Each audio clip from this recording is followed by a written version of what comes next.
Hello, everyone. What we're talking about today literally made me choke on my morning coffee. I read it once, then again, then a third time because I was like, there's no way. Sabrina Carpenter is fighting with the White House. And yes, Sabrina Carpenter, the Sabrina, is currently in a public clash with the most powerful political institution in the United States. This is no longer a pop culture moment. This is a political scandal. And Elisa is here to break down what you saw on social media, what's happening behind the scenes, and what nobody else is talking about. Let's get into it. If you're hearing this for the first time, here's the quick version. The official White House account on X used Sabrina Carpenter's song, Juno, in a pro-ICE video. ICE equals immigration arrests, deportation raids, a historically controversial and widely criticized agency, especially hated by Gen Z and young progressives. So the video came across like government propaganda. Except worse, they used the song without asking. When Sabrina saw this, she immediately posted on X, "This video is evil and disgusting. Do not ever involve me or my music to benefit your inhumane agenda." Babes, that's basically a pop star telling the US government, keep my name out of your mouth. It's huge. Why did social media explode? Because this isn't just a song. Let me give you what nobody online is explaining. The White House using pop culture for propaganda is not new, but Sabrina's reaction broke the system in half. Here's why. Celebrities almost never attack federal institutions. It's career suicide. In Hollywood, calling out government agencies is considered risky. Who's done it before? Zendaya? Nope. Taylor Swift? Very political, but never goes at the White House like this. Billie Eilish has made statements, but not this directly. Selena? Never. Ariana? Never. Beyoncé? Only in controlled, strategic ways.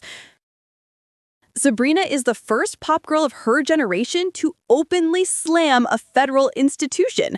That alone makes this moment historic. Gen Z plus Sabrina equals the White House's worst nightmare. Sabrina's fan base is Gen Z, progressive, politically aware, anti-ICE, and extremely online. This is exactly the demographic the White House tries to reach through social media. And Sabrina is now seen as the only pop star who actually speaks up. That's why this blew up instantly. 3. The video was already problematic. Sabrina just pulled the curtain back. In the video, ICE officers are shown performing raids, but edited like a fun TikTok montage. The caption read, "Have you ever tried this one? Bye-bye, fire." That is insane. A government agency turning deportation into meme content? Americans were already furious, but Sabrina's clapback turned the story into a cultural explosion. Number 4, the hidden tea, real discussion threads and leaks no one's talking about. Okay, babes, this is the juicy part. Theory 1, a White House intern messed up.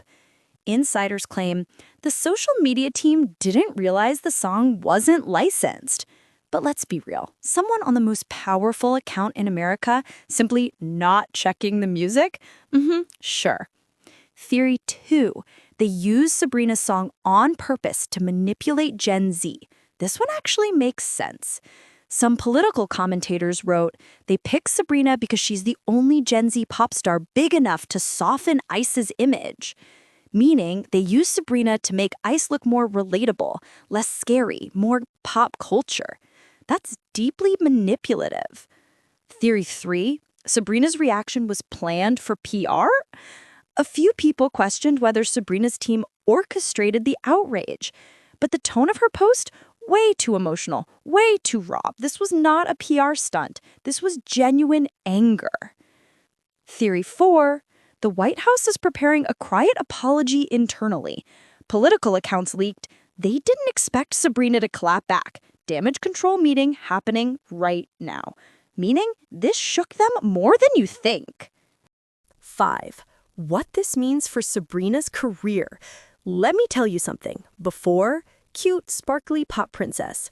After, fearless young woman with political backbone. This elevates her from just a celebrity to a cultural figure.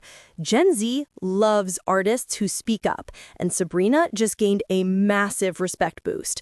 This will help her in music, in branding, in media, and in long-term cultural legacy. She leveled up. 6. What people are saying online, real examples. I dug through Reddit, X, Discord groups, and here are the real vibes. She's absolutely right. Using Juno for this is unhinged. Gen Z pop girls are not here to play. Someone at the White House is getting fired. Sabrina gained a fan today. ICE propaganda disguised as a meme? Gross. Sabrina is officially that girl. There's literally no backlash towards Sabrina. Everyone is on her side. 7.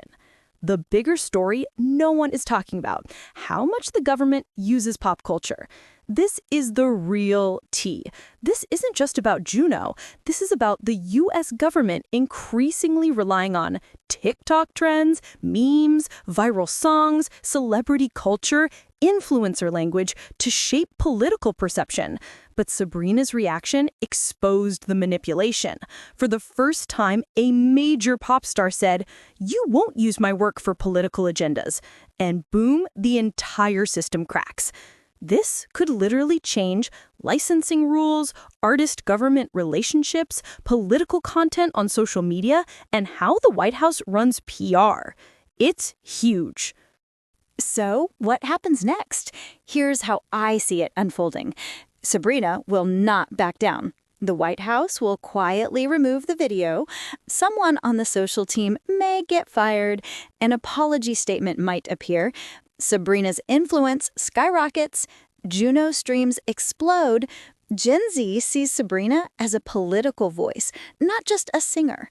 This moment will be remembered as a cultural shift. Babes, today Sabrina Carpenter showed she's not just a pretty pop girl in glitter gowns. She showed she has a spine, a voice, a stance. She spoke up against a government institution, something most stars would never dare. And whether she intended it or not, today Sabrina became the new voice of Gen Z. Mark my words, this story isn't over. Not even close.